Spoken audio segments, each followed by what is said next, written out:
Donc dans Illustrator, vous créez un nouveau document, soit par le panneau qui est arrivé là au milieu, vous créez un nouveau document, soit par le menu Fichier Nouveau. Alors on va démarrer d'un modèle existant, Impression. On va démarrer d'un format A4. Orientation horizontale. Portrait, je veux dire, oui. Horizontal, oui, c'est bien ça, horizontal. Pas portrait, horizontal. Paysage, oui. Qui a dit portrait? C'est pas portrait, c'est paysage, horizontal, voilà.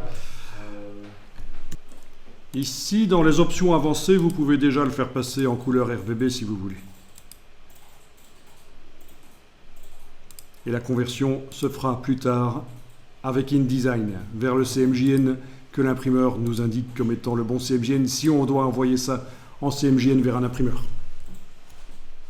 Pourquoi c'est plus facile de travailler en GN? Oui, c'est bien sûr plus facile de travailler en RGB parce qu'on a une gamme de couleurs plus large. On est moins ennuyé par une gamme de couleurs qui sont toutes ternes, certaines ne sont pas vives et pour certains sujets c'est ennuyeux. Donc à notre époque on fait des documents qui ne sont pas seulement pour l'impression, qui sont aussi pour les smartphones, pour les écrans, et donc on prend l'habitude de faire des illustrations sans être bridé par des couleurs.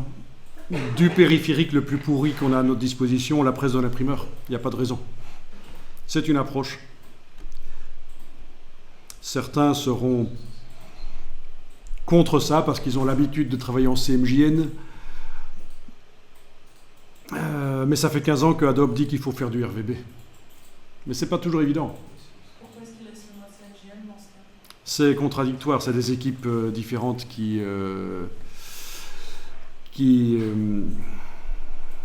développent chaque logiciel et en effet, il faut le savoir qu'il faut faire passer au RGB.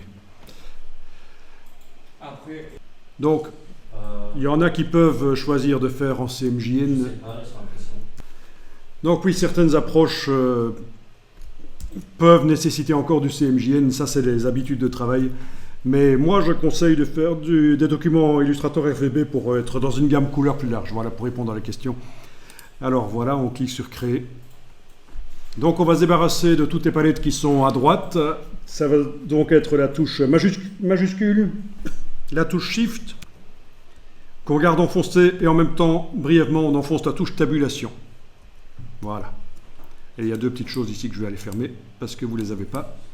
Donc Shift Tab, c'est pour se débarrasser des palettes qui sont sur la droite. Donc la touche Shift, ici, et là, et quand on la garde enfoncée, et brièvement, on va enfoncer la touche Tabulation, donc ça fait disparaître les palettes de droite.